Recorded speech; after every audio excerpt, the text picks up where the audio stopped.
قرآن مجید کی ایسی کون سی آیت ہے جس آیت پر اللہ تعالیٰ خود عمل کرتا ہے؟ اللہ تعالیٰ نے کہا وَأَقِیمُوا الصَّلَاةَ، نماز قائم کرو، لیکن اللہ نماز پڑھتا ہے؟ نہیں پڑھتا۔ اللہ کہتا ہے کہ روزہ رکھو، لیکن اللہ روزہ رکھتا ہے؟ نہیں رکھتا۔ اللہ تعالیٰ نے یہ بھی کہا ہے کہ زکوٰۃ دو، لیکن اللہ تعالیٰ زکوٰۃ دیتا ہے؟ نہیں دیتا۔ اللہ تعالیٰ نے کہا سچوں کے ساتھ رہو، لیکن اللہ زکوٰۃ دیتا ہے؟ نہیں دیتا۔ اللہ تعالیٰ نے کہا کہ سچوں کے ساتھ رہو، تو کیا اللہ جو ہے کہ جھوٹ بولتا ہے؟ نہیں بولتا، وہ تو آلریڈی سچا ہے، اس کی ہر بات سچی ہے۔ اللہ نے کہا کلو وشربو، کلو کا معنی کھاؤ، وشربو کا معنی پیو۔ کلو کا معنی کھاؤ، وشربو کا معنی پیو۔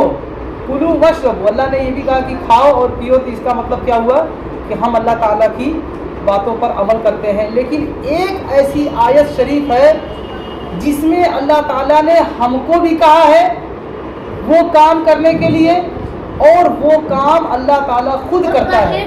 بتائیے وہ کون سا کام ہے؟ بتائیے، دماغ لگائیے۔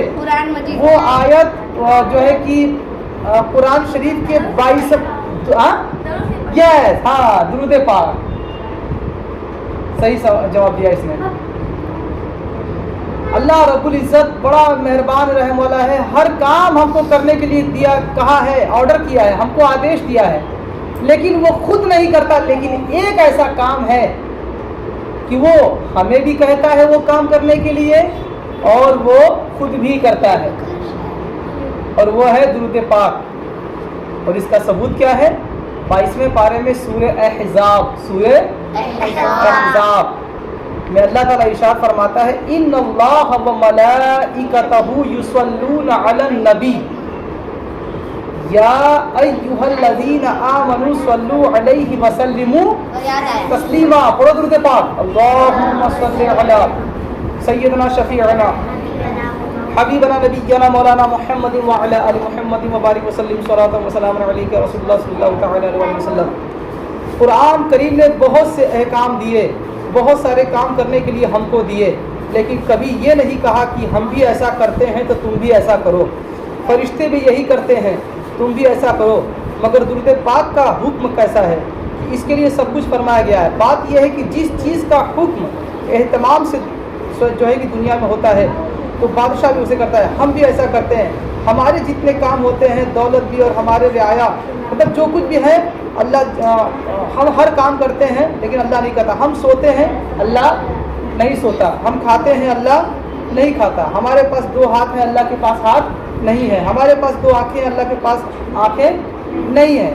ہم جو ہے کہ بولتے ہیں، اللہ بولتا نہیں۔ ہمارے پاس زبان ہے، اس کے پاس زبان نہیں ہے۔ ہمارا ایک جسم ہے، خدا کا کوئی جسم نہیں ہے۔ ہمارے پاس روح ہے اور جسم دونوں کا ہے، لیکن خدا کے پاس جو ہے کہ صرف امر رب، یعنی کہ صرف روح ہے، یعنی کہ جسم نہیں ہے۔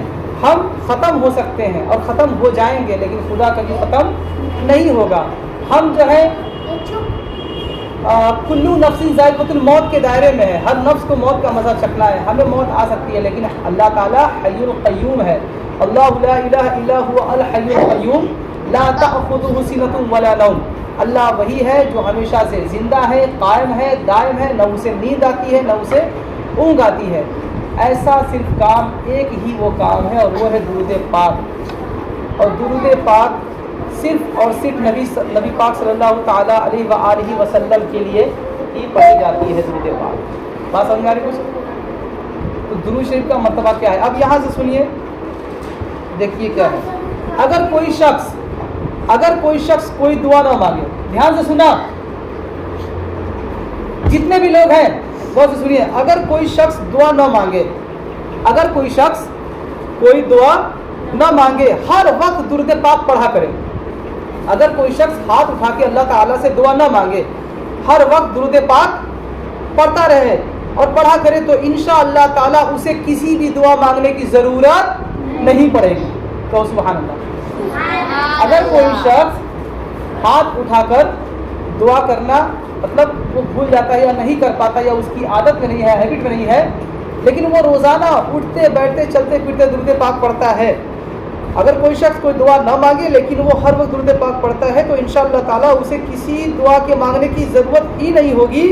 کوئی دعا اور نماز بنا درود پاک کے قبول ہی نہیں ہوتی. کوئی دعا اور نماز بغیر درود پاک کے قبول ہی نہیں ہوتی. اب آپ کہیں گے کہ سر جی کوئی بھی دعا بغیر نماز، ارے کوئی دعا بغیر جو ہے کہ درود پاک کے قبول نہیں ہوگی تو نماز مطلب نماز بھی درود پاک سے پڑھیں گے. ہاں اس میں ہے نا التحیات للہ والصلوات والطیبات ہے نا.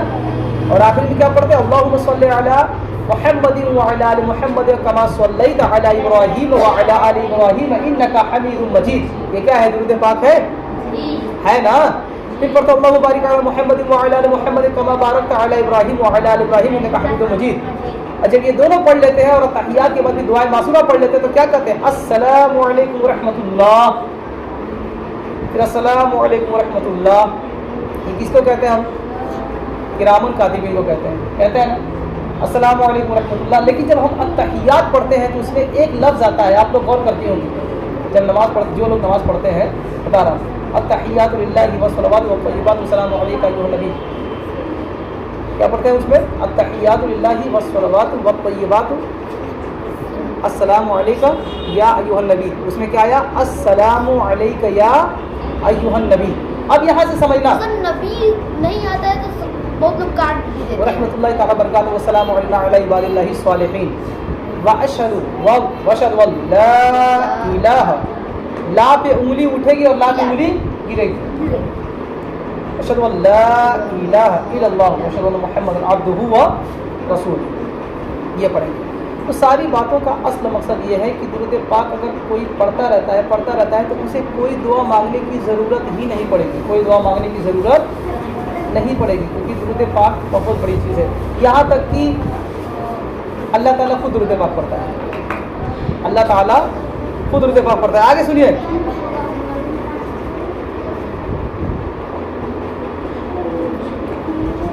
نماز میں جب التحیات پڑھتے ہیں تو نماز میں التحیات اور درود پڑھنے سے معلوم ہوتا ہے کہ حضور کے خیال سے نماز نہیں جاتی. سلطان محمود غزنوی کے زمانے میں ایک شخص پر قرضہ آ گیا، بہت زیادہ قرضہ پڑ گیا. اس نے اپنی بے بسی دیکھ کر درود شریف کی تلاوت کرنا یعنی کہ درود شریف پڑھنا شروع کر دیا. سلطان محمود غزنوی کے اوپر بہت زیادہ قرضہ ہو گیا. اس نے کیا کیا؟ اس کے پاس تو کچھ چکانے کے لیے کچھ نہیں تھا. اس نے کیا دیکھا کہ میں بے بس ہو چکا ہوں، مجبور لاچار ہو چکا ہوں.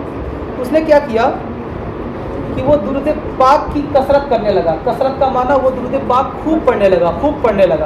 کیا پڑھنے لگا؟ خوب درود پاک پڑھنے لگا. خواب میں نبی صلی اللہ تعالیٰ علیہ وسلم آ گئے. کہو سبحان اللہ.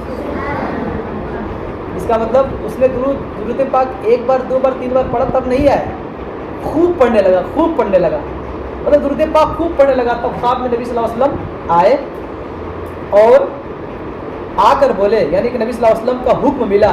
کیا ملا؟ کہ سلطان کے پاس جا کر کہو کہ حضور فرماتے ہیں میرا قرضہ ادا کرو.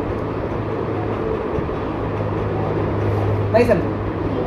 سلطان محمود غزنوی نام کا ایک شخص تھا، اس کے اوپر بہت زیادہ قرضہ ہو گیا تھا. تو وہ بیچارہ بے بس ہو گیا کہ میرے پاس تو پیسے ہیں نہیں، میں کیسے قرضہ کسی کا اس کا لیا ہوں، اس کا کہیں اتنا لیا، اس کا کہیں اتنا لیا، میں قرضہ کیسے چکاؤں گا؟ تو اس نے کیا کیا؟ سنو، اس نے کیا کیا؟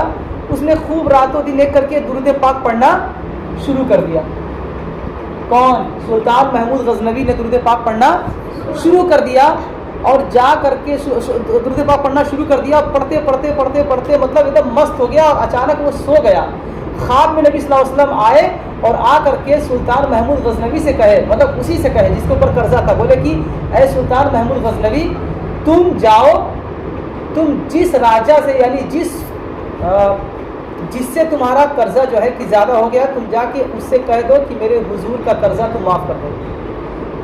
کیا بولے؟ نبی پاک صلی اللہ علیہ وسلم کا قرضہ معاف کر دو. اللہ اکبر. اب آگے دیکھو کیا ہوتا ہے.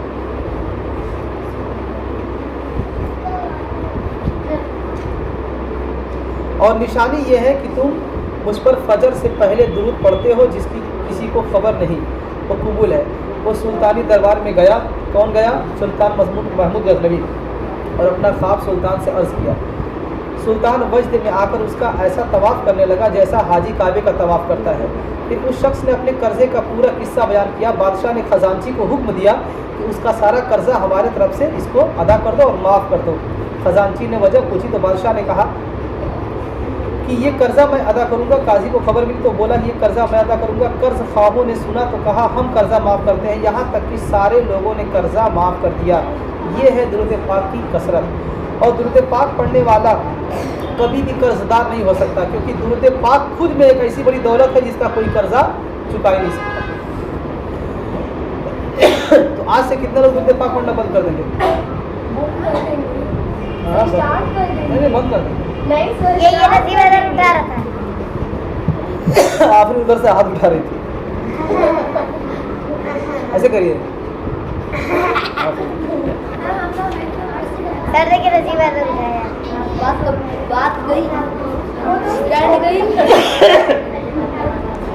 جاؤ سبھی لوگ گھر جاؤ،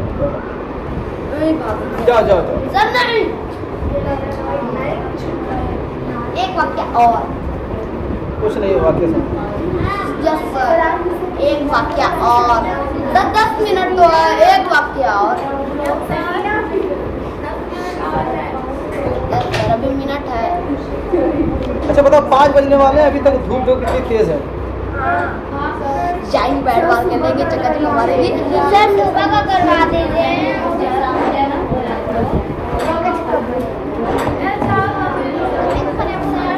آپ بھی ویٹ کر رہی جگہ آج لگ جائے ہمارے کے بائٹ سے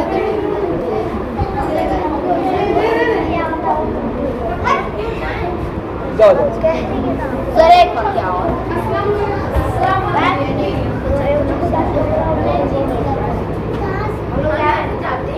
ہاں ارے یہ لوگ کریں گے پریشان تو کیا کریں گے؟ جاؤ